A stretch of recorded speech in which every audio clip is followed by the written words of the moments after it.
Hello everybody and welcome back to Syracuse Aviation. Before we get started, make sure you guys like this video down below and subscribe to the channel for more content. So today I have another model aircraft unboxing. We've just got one model this time. It's a very interesting model, one that you guys probably would have never expected me to get. Sometimes I do that, you know. I get models that work for my airports. Sometimes I get models that are cool.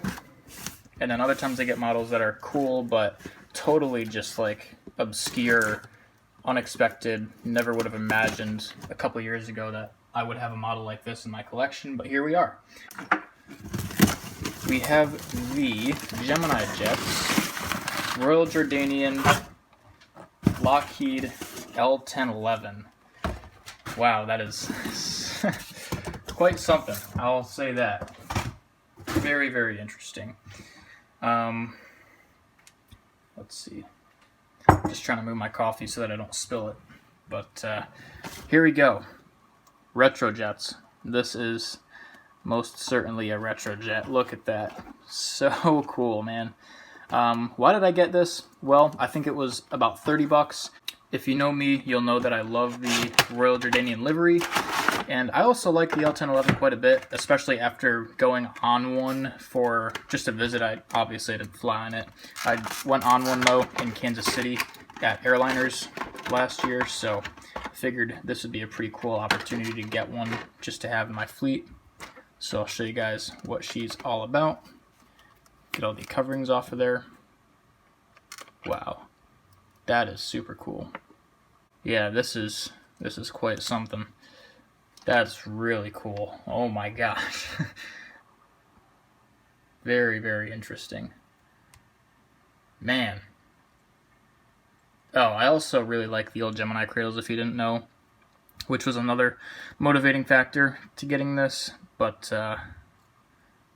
all of those factors combined just makes for a super cool model to have in the fleet. So I'll probably end up using it at like a model airport aviation museum, like maybe Fort Pierce has a scrapyard and a historical area. I don't know, something like that would be cool. So we will have to see. Would be nice to use it somewhere if I can. But wow. Yeah, I should probably move you guys down here a bit. So let me move these boxes out of the way and hopefully this looks better. Alright, here we go. I might as well just review this one while we're here because it's just one model, so probably should just be its own video. So we will start up at the front on the left side as per usual. Let's see what we have here for this beautiful aircraft. Let's go ahead and zoom in. So we have our cockpit windows, the beautiful gold stripe there along the whole fuselage, and then the red stripe as well. L1 door, nose gear, and nose gear doors. Royal Jordanian titles, L2, leading edge engines. Got some painted beacon light details on the top there. One thing that is different about the Royal Jordanian livery back then is that the engines are white versus, I think I ended up selling my 788, so I don't have a comparison, but the engines nowadays are brown and then they have a little bit of a red section at the front, that kind of little diagonal piece. I think that's a lot better of a design. I think it looks really nice, but the white's still pretty good. Doesn't look bad by any means. More windows than the flag of whatever country that is in the Middle East, and then the back section with the APU exhaust. There's your L3 door, horizontal and vertical stabilizers, looking gorgeous. You have the registration, which is Juliet Yankee Alpha Golf Alpha, looking absolutely amazing. And the right side is the same thing as per usual.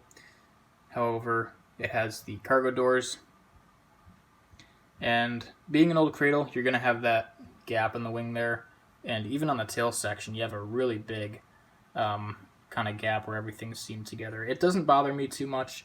Again, I'm a big fan of these old molds. I don't know why. Probably just nostalgia, honestly. They're not obviously going to be as accurate as newer aircraft, but I think they look fine. And then again, just the way that they were way back in the day just brings back so many memories of classic airport updates. Just having whatever models you want. It doesn't even have to make sense where they're going or whatever. Just aircraft that you like, and this is one that I certainly like. So the underside, very, very simplistic. There's hardly anything to look at down here, but you do have just more views of your landing gears there. Gemini Jets logo, which is blue and silver this time around, quite a bit bigger also than you'd see nowadays. Yeah, everything's pretty simple, but still looking nice under here. Pretty accurate to what it should be. So very unique model. I never would have imagined myself picking up something like this, but I'm glad I did, because it's very cool to have. And just realized I forgot to show you guys the inside of the box. So there you go. You can pause and read if you'd like to take a look at that. You can. So that's that, and that will do it for this model aircraft unboxing. I should have one more coming out relatively soon. You'll see what those are when it comes out, but there should be one probably next week or the week after. So, and then that'll probably be it for a while, unless I get, if there's maybe some crazy release, we'll just have to wait and see. But appreciate you guys watching. Don't forget to like this video, subscribe to the channel, comment below, share the video with your friends, and I will see you guys in the next one.